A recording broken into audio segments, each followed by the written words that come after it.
Ladies and gentlemen, now let me introduce and welcome our new speaker from Australia, Professor Cassia Gogo. Today, she will be presenting about empowering women leaders in STEM. So everyone, please welcome. Thank you. Thank you. Just want to check that you can hear me. Yes, Miss, you can hear you well. Thank you. Okay. All right. Thank you so much for inviting me to share our research today from the Australian Institute of Marine Science. And I'll just start with sharing.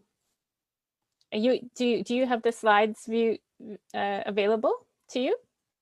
Or do you need me to share my screen? It's okay, sir. Professor, you can share it by yourself. Okay. Thank you.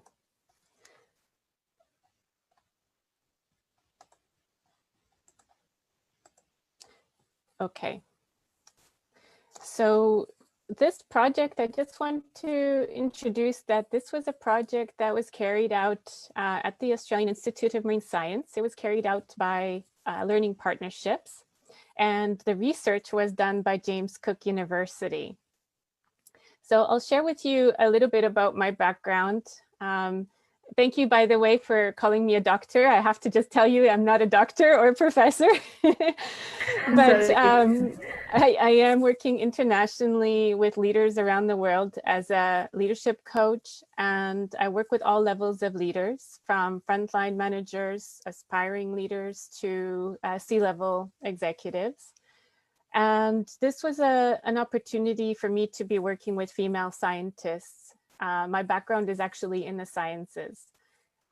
So it was a wonderful opportunity to come full circle and work with women in science. At the moment, we know that even in 2020, women are represented 30% of the workforce in science. So we are still doing a lot of work to encourage women to get involved in science, as well as to be interested in staying in science, because a lot of women leave the field when they have a family, when things become a little bit more challenging. Aside from science, I'm also working with a lot of large global technology organizations such as Amazon, Cisco, LinkedIn, Samsung. So I've had the opportunity to see how women are engaging, and this year, especially with COVID, there's been a lot of pressure. So I think that this is a topic that's still very relevant today, even though this research was done in 2013, quite a while ago. Things haven't changed that much, and we still need to be paying attention to how well women are supported. And so that's why I really wanted to share this today, even though it's a little bit older now. I think it's still very current to be informed about. I'm currently joining you actually from Vancouver Island, Canada. My normal place of residence is in Australia, but I've been here in Canada for over a year now. And I work across Asia Pacific, including Cambodia sometimes. So it's great to join you.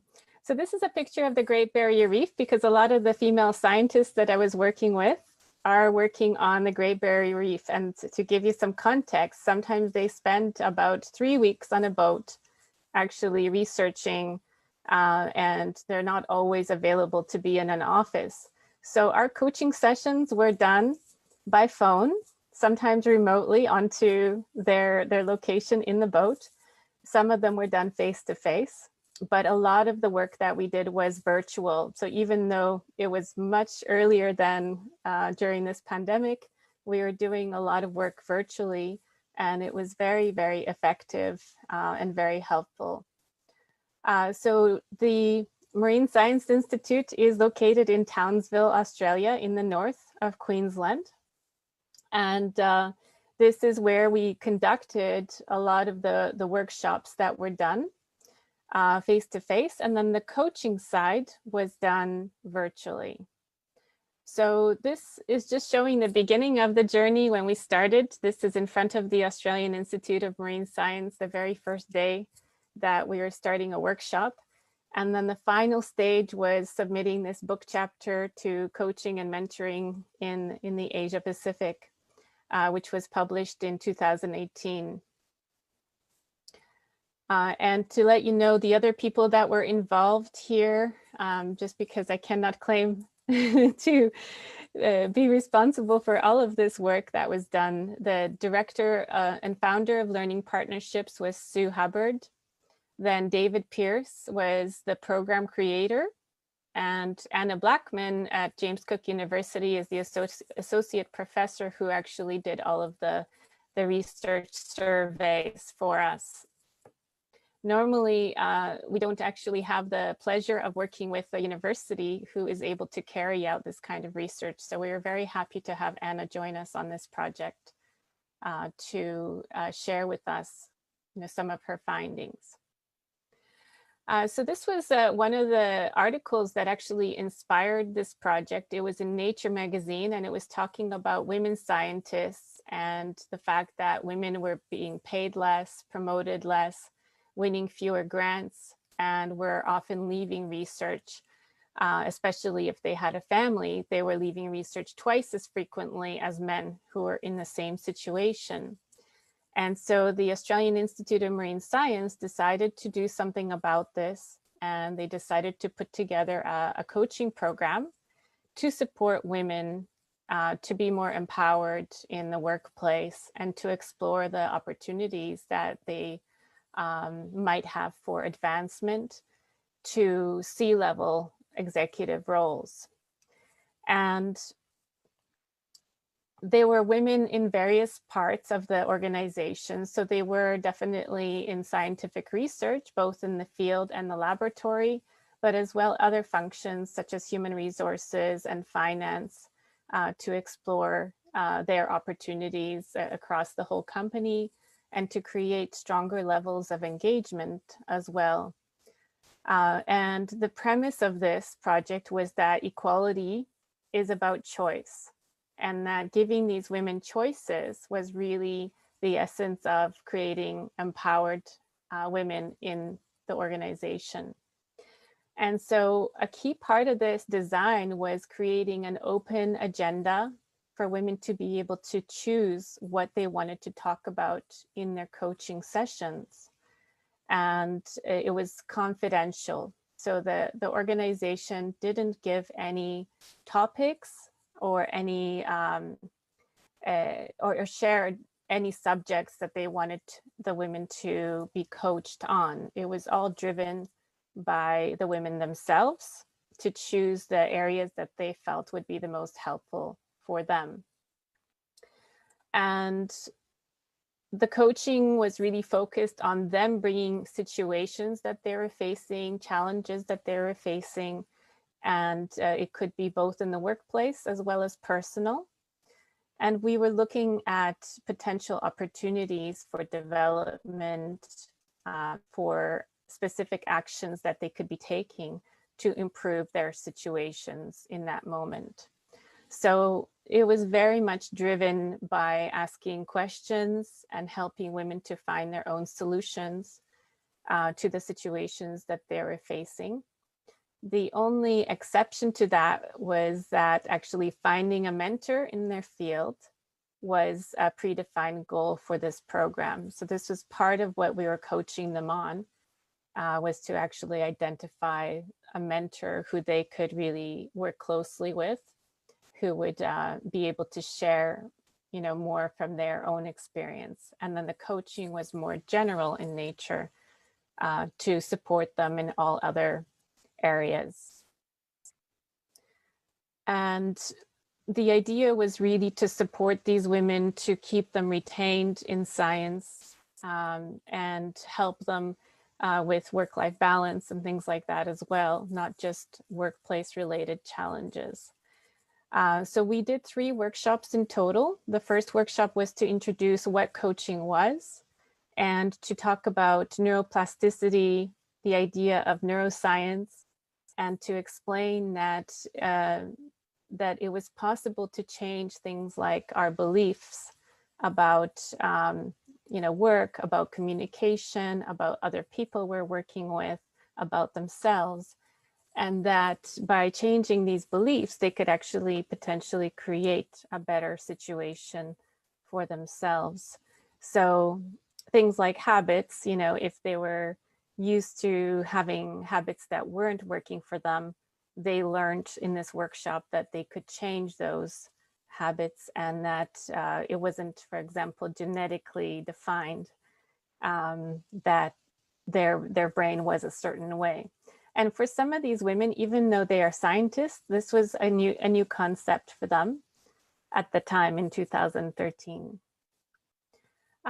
The other two workshops were checkup workshops to see how they were progressing in the project, and a final workshop was done to get their feedback and to have a discussion.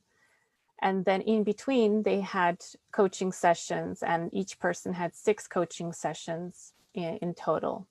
So this took place over approximately 6 months. And then before and after, we did the research survey to see what they thought about the program and what they wanted to work on, how they were you know, looking at the program, and also coach selection, who they chose to work with, because they had a choice of their coach as well. And so the program outcomes were quite interesting to us. We definitely saw that women developed their capability, their empowerment, their self-worth, their confidence improved, both at home and work. You know, some of them were dealing with very tough situations at home, which made it really difficult for them to focus at work. Things such as, you know, their partner dealing with substance abuse, other things with, you know, childcare. So these kinds of things were impacting on them, and they were allowed to discuss these in the coaching sessions to help them to overcome their challenges. And so the pathway to actually achieving that sense of empowerment was different for every woman who participated in the program, because the barriers that they were facing were different, and the skills that they needed were different. And the power of this program was that we were able to basically meet each woman where she was at the time, with the skills that she had and the challenges that she had, and address those most important things one by one to get rid of those barriers and to help them to be able to focus much more. And so the women that felt, you know, maybe disengaged at work or were cynical about this program, because there were some people that were cynical about the motivation for this program, they became engaged, and they were sharing later that they were really grateful to have this opportunity. So it's important I think, for the organizations that are running these types of programs to communicate very clearly what their intention is, and that the intention is to support and to help them to overcome any barriers, instead of the communicating that maybe there's something wrong with them, that they need to fix something. And that's a very big distinction in introducing this kind of program, making sure that the mindset of people who are joining is a positive mindset, and not a cynical or concerned mindset that they are being viewed as incompetent, and focusing on something that's a benefit for them. So some of the key things that we found were communication challenges, such as negotiation skills. We found, you know, some women weren't comfortable with communicating assertively, so they needed encouragement to be able to speak up about things that they really felt were important, but they were holding themselves back, or they weren't feeling heard in the situation. Setting boundaries with self and others was really important for them, to be able to feel like they had more control over their own situation that they were working in. And then balancing priorities at work and at home was really important as well. So these are some very key issues that we focused on during these conversations.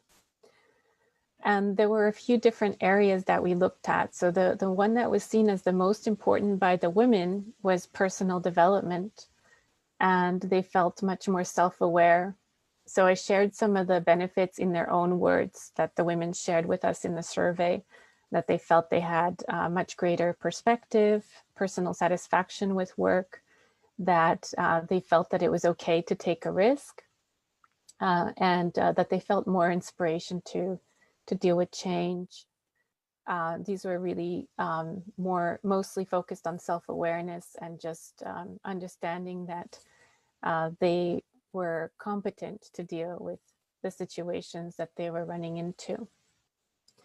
Then professional development was really focused on helping them to improve and expand their network and their networking skills.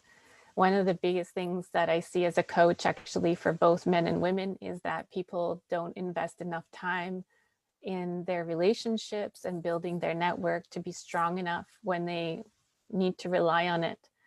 And that needs to happen in advance. And I see this at all levels. Sometimes at the highest levels of leadership, people become very isolated and they don't have somebody to turn to discuss their challenges. So this was seen as something that was really important in this program for them to expand their networks, to find a mentor, and really to feel more comfortable with networking, and to reach out to people and stay in contact on a regular basis. Now, especially in science and technology, there's a big focus on the technical skills.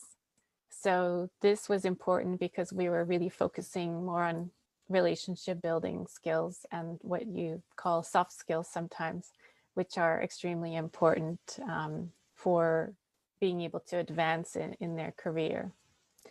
Then workforce planning, to be able to identify, what was needed strategically and have the space and time to think about these things instead of focusing only on the day-to-day, and getting clear on both personal and career related goals. So time was considered to be allocated to that more versus when they were just doing this type of thing on their own. They might spend 10 minutes or 15 minutes instead of an hour in a coaching session. And then we looked at actual achievement tools and the tools to help them with communication negotiation. So we looked at some frameworks. We looked at defining values and priorities. A lot of the time in my work, I see that people aren't very clear on their values. And what we mean is what's really driving them, what's really important to them. And those values are really important for decision-making and day-to-day prioritizing. And they also weren't used to seeking alternative strategies. So most of the time when I'm working with people, when we're trying to solve a problem, we have one or two ideas already in mind, one or two potential solutions in mind. But to actually push beyond those one or two options, to think about another third option or a fourth alternative option, this was new to them. And the coaching environment created that opportunity to explore more creatively what their options for action could be.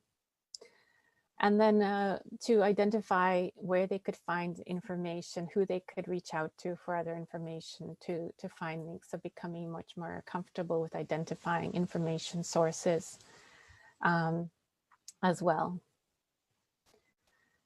And then finally, with work-life balance, we looked at exploring different strategies for balancing work and life, making more time for personal things and self-care, family and friends. And I highlighted making time when time doesn't seem to be available, because to me, this is, like finding gold, to help someone find time when they just cannot work out how to stop being so busy and to actually be able to allocate some extra time. This is one of the areas that I love to focus on, because we often identify that by improving some skills.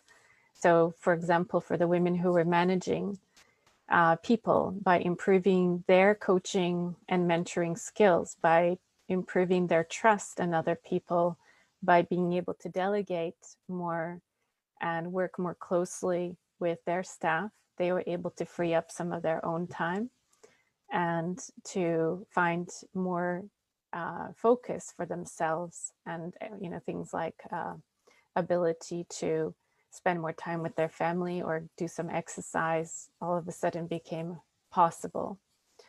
So this was something that was very valuable to these women. And, because of that, they were able to feel happier and more energized to, show up with more energy in the workplace, as well as, for their families. Hard to measure these things, but we managed to do it in these surveys to see what was the most important to these women. Now, what we found was with decision making and managing change, this was quite interesting because some participants felt more confident with decision making and some felt less confident after this program. And also with managing change, they felt less confident in the survey. So this was something that we felt it would be valuable to see if having a longer program in the future would help the women become more confident about managing change and making decisions, or potentially they become reliant on having a coach on demand for decision making or managing change. So we don't know the answer to that. That's something that would need to be explored in another program to see how decision making and managing change is affected. Just to share with you some potential barriers, a lot of the time, because people do come in so busy, they might be preoccupied with work and personal matters, and they might decide not to participate in the program. They might not make the program a priority.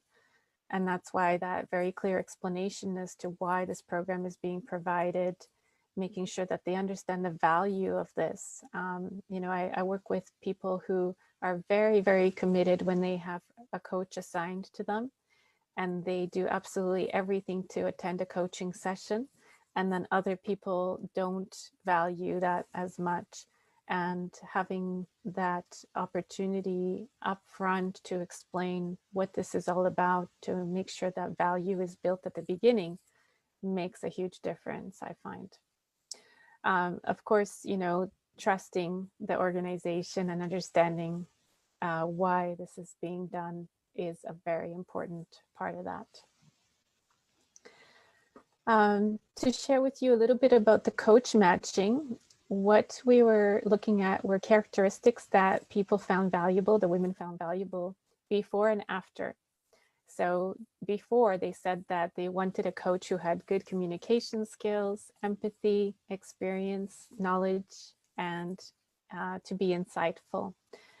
After they learned what coaching was and that it was much more focused about helping them find their own solutions, they said that those three last variables were very important to them. So being open-minded, being an active listener, and non-judgmental were important instead of being knowledgeable. So that was interesting to see how much they valued being in a space where they don't feel judged and where they can just talk openly about what is the biggest concern to them. And then they also looked at age, gender, personality, and values matching. And they found that after the program, age seemed more important. When matching, gender was also more important. Personality was less important, and values were equally important.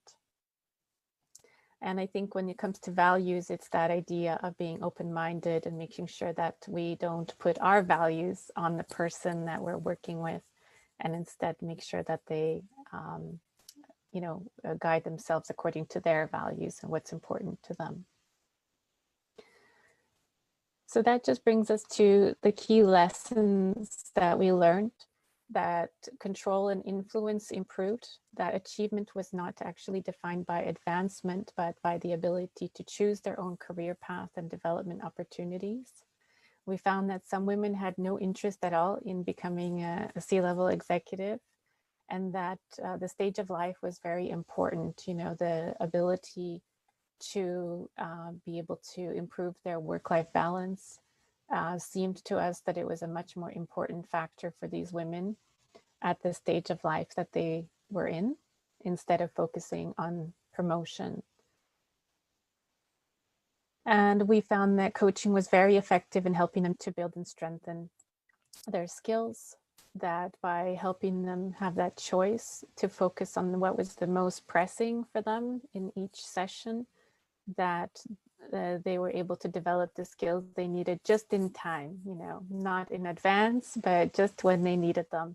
And we would do things like practice conversations that they needed to have, difficult conversations that they needed to have, and do a role play in the coaching session and revise how they wanted to say something to help them to improve their influencing skills and deliver the message that they felt was the most important. And that resolving these challenges really helped with their focus and energy to be able to contribute more in the workplace. And so really it was this opportunity to resolve a lot of these relationship and communication challenges that helped them to remove these barriers to be able to contribute more, because it was taking up so much time and space. They were worried about how they were communicating. They were worried about personal relationships, and that was taking up a lot of their focus. And when those things were easier for them to navigate, they had more opportunity to focus on other things. So I wanted to just leave you with this slide, which is Imagine. This is from Central Park in New York. I really love this, this picture because it really got me thinking about imagining that if every woman and every person had the opportunity to work with a coach to overcome their challenges, to improve their skills, and to really focus on what matters most to them, that I see everyone being able to achieve much more of their goals and to contribute much more to the world. So that brings me to the end of my talk. So thank you for listening. And this is just a little picture that I shared in Cambodia 10 years ago at Angkor Wat. If you would like to connect, you can feel free to do so on LinkedIn or by email there. And I think we have only 3 minutes or so in case anyone does have any questions.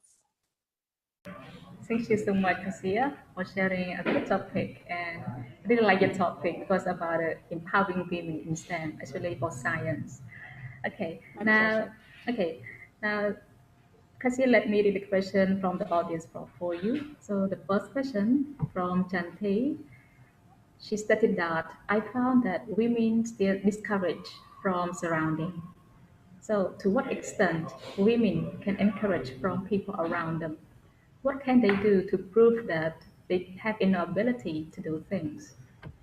Thank you. Yeah, it's a great question. So one of the things that I see is that a lot of the time women spend energy trying to prove themselves.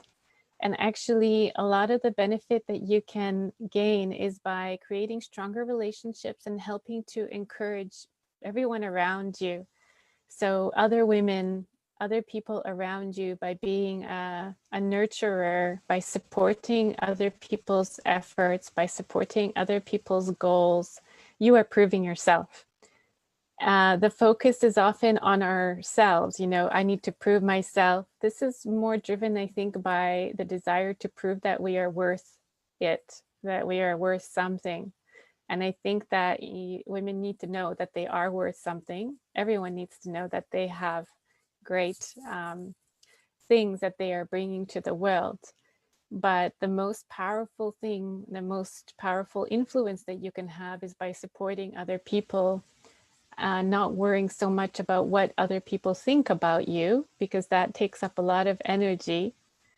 And it's more energy that's going into what I call managing perceptions, worrying about others, worrying about how you come across. All of this worrying, it takes up a lot of energy. And it's much more productive to just say to yourself, okay, I'm not going to be so concerned about myself. I'm going to be more concerned about making sure that I show value, making sure that I'm actually doing things that I really want to be focusing on, where I can be my best. And then that is what leads to more success and recognition. So the focus to me is about strengthening relationships, because when you have strong relationships around you, people really see who you are, people really see what you bring. And being a good listener equally to speaking and sharing what's on your mind truthfully is, I think, extremely important. So that was a long answer, and I think it's a really great question that I'm grateful that I had the opportunity to answer that. Thank you, Cassia, for a very good explanation for the question. I guess I'm sorry that we cannot raise many questions from the audience for you, but and I would like to suggest you to answer those questions in the direct message. And thank you again, Cassia, for today, and I hope you will come to Cambodia again. I would And love see you to. next I time. miss the food.